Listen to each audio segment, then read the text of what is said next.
Após mais de um ano de negociações, em agosto de 2000, Brasil e França assinaram um acordo de compra do navio aeródromo francês Foch da classe Clemenceau, a embarcação mais antiga do mundo em operação desde então, estimada em 12 do Minas Gerais, a 11, que operou no Brasil por longos 41 anos, entre 1960 e 2001. O então navio Foch de 32,8 mil toneladas e 265 metros de comprimento atuou em frentes de combate na África, Oriente Médio e na Europa, possuindo amplas vitórias navais. Entretanto, na Marinha do Brasil, a partir do ano 2000, o NAI São Paulo não teve uma carreira brilhante como um velho lobo do mar. Sofreu inúmeras avarias, como explosão de uma tubulação da caldeira durante passagem na Baía de Guanabara, deixando 10 feridos e um morto. Problemas mecânicos, falta de recursos, dificuldades técnicas, permaneceu ainda mais tempo atracado para soluções imprevisíveis do que mantendo a Amazônia Azul em segurança. Foi então que a Marinha Brasileira elaborou um relatório quantitativo e qualitativo do NAI São Paulo e constatou que o porta-aviões permaneceu um total de apenas 206 dias no mar, de mais de 8.000 dias desde o seu comissionamento. Navegou por 85.334 quilômetros e realizou 566 catapultagens de caças e aeronaves da esquadra, como o lendário caça McDonnell Douglas A4 Skyhawk, transferidos para bases terrestres da Marinha Brasileira. Diante do péssimo quadro de funcionamento e inviabilidade em manter o dispositivo naval funcionante, em fevereiro de 2017, o Comando Naval decidiu desativar o NAI São Paulo em definitivo, uma perda imensurável para o desenvolvimento de novas tecnologias, aprendizagens e experiências navais para a esquadra. De acordo com a própria Marinha, após diversas tentativas de recuperar a capacidade operativa do NAI São Paulo, o almirantado concluiu que o programa de modernização exigiria alto investimento financeiro, conteria incertezas técnicas e necessitaria de um longo período de conclusão e decidiu então pela desmobilização do meio. Em 12 de março de 2021, o porta-aviões São Paulo, atracado durante anos no Arsenal de Guerra do Rio de Janeiro, foi submetido ao leilão de arremate como sucata, sendo conduzido pela empresa gerencial de projetos navais Engeprom, um processo licitatório iniciado em setembro de 2019. A negociação foi fechada pelo arremate de R$10.550.000 pela empresa turca especializada Souk Deniz Likev TİK e os termos impostos pelo Ministério da Defesa e da Marinha do Brasil deixavam claro a responsabilidade e dever do comprador em garantir que a embarcação fosse reciclada de forma segura, principalmente observando os direitos ambientais e internacionais de navegação. Em revisões monetárias, sem contar inflação e outros adicionais monetários, o navio foi comprado por $12 milhões em 2000, vendido por R$10.550.000 em dólar da época de 2021, usando a taxa de R$5,62. O valor arrecadado estava na casa de $1.800.000 apenas, algo em torno de R$10.100.000, muito abaixo dos 12 milhões comprados, o que seria muito maior com as correções.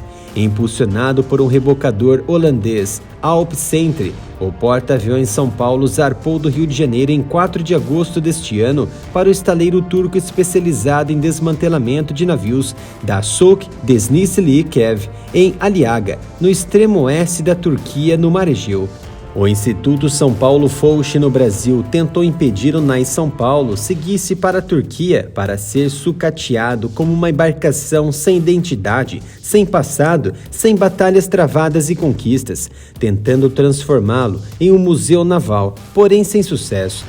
Não o suficiente sofrer uma humilhação imensa em ser descomissionado pela Marinha Brasileira e em seguida vendido para ser cortado e desmembrado como lixo, isso pelas consequências de fraudes e roubalheiras de anos de governos passados no Brasil. Pouco tempo após partir do Rio de Janeiro, o NAI São Paulo, segundo agentes turcos do Ministério do Meio Ambiente, está contaminado com amianto e outras substâncias perigosas. A pasta turca ordenou então o cancelamento da sua licença de importação. O porta-aviões São Paulo navegava ao largo de Marrocos quando a decisão foi tornada pública. A Turquia não receberá embarcação no porto de Izmir, na área de Aliaga, ao contrário do que previa o itinerário. Ou seja, não poderá entrar em águas territoriais turcas após decisão em 26 de agosto pelo Ministério do Meio Ambiente turco. Mas por que o navio perdeu suas credenciais turcas? É necessário um inventário de substâncias perigosas. Em carta de 9 de agosto endereçada a Brasília, o Ministério do Meio Ambiente turco pediu a apresentação de um novo inventário de substâncias perigosas. As autoridades brasileiras responderam remetendo a Ankara para sua autorização, emitida em 7 de junho, citando um pedido tardio, posterior ao lançamento do navio. Segundo analistas do ramo, há muitas chances da embarcação retornar ao Brasil, mas as responsabilidades devem ser compartilhadas com outros países, por exemplo com a França, como construtora, a Holanda, uma vez que é com o rebocador com bandeira do país que está impulsionando o porta-aviões e, acima de tudo, acredita-se que não deve passar pelo Estreito de Gibraltar.